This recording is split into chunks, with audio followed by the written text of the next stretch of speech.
好，来乡亲啊，继续来看台北东区的精华地段有一间面店，迄个榨菜肉丝大面，一碗是卖80块，是贵也则是俗咧。头家甲人客角度无同，看法嘛无同。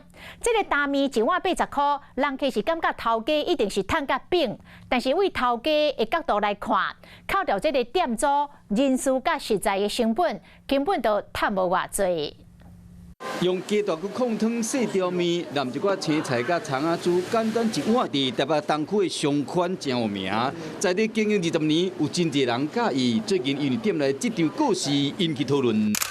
头家以台湾的2种数学为标题，伫店内打出故事，讲人客数学算出来榨菜肉丝面，加沙地肉燥大面，各种食材甲加的算出来，一碗面的成本分别是18块甲20块。头家卖70-80块，讲安尼趁伤济，佫一直起。不过头家的数学除了实在，也有厝税、人事等等其他开销。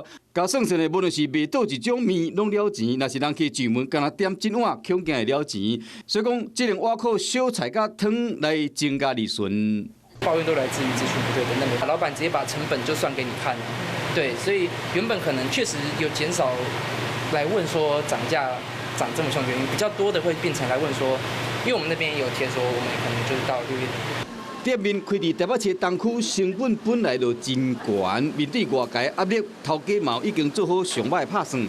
6月底进前，若是搁找无员工，就可能会分租店面，也是讲拍出去。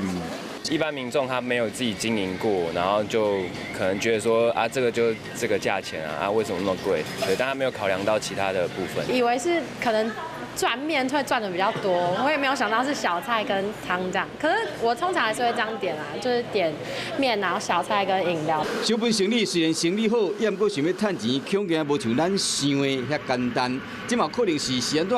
伫店内拢会推出有主餐，又搁有一寡汤加小菜套餐的组合。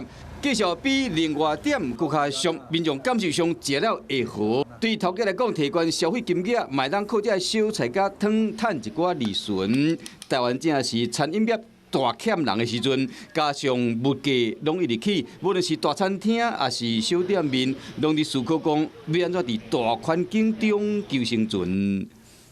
Hello， 我是林明瑞。想要抢先掌握最及时的新闻资讯吗？赶快订阅、按赞、开启小铃铛，锁定我们华视新闻的 YouTube 频道。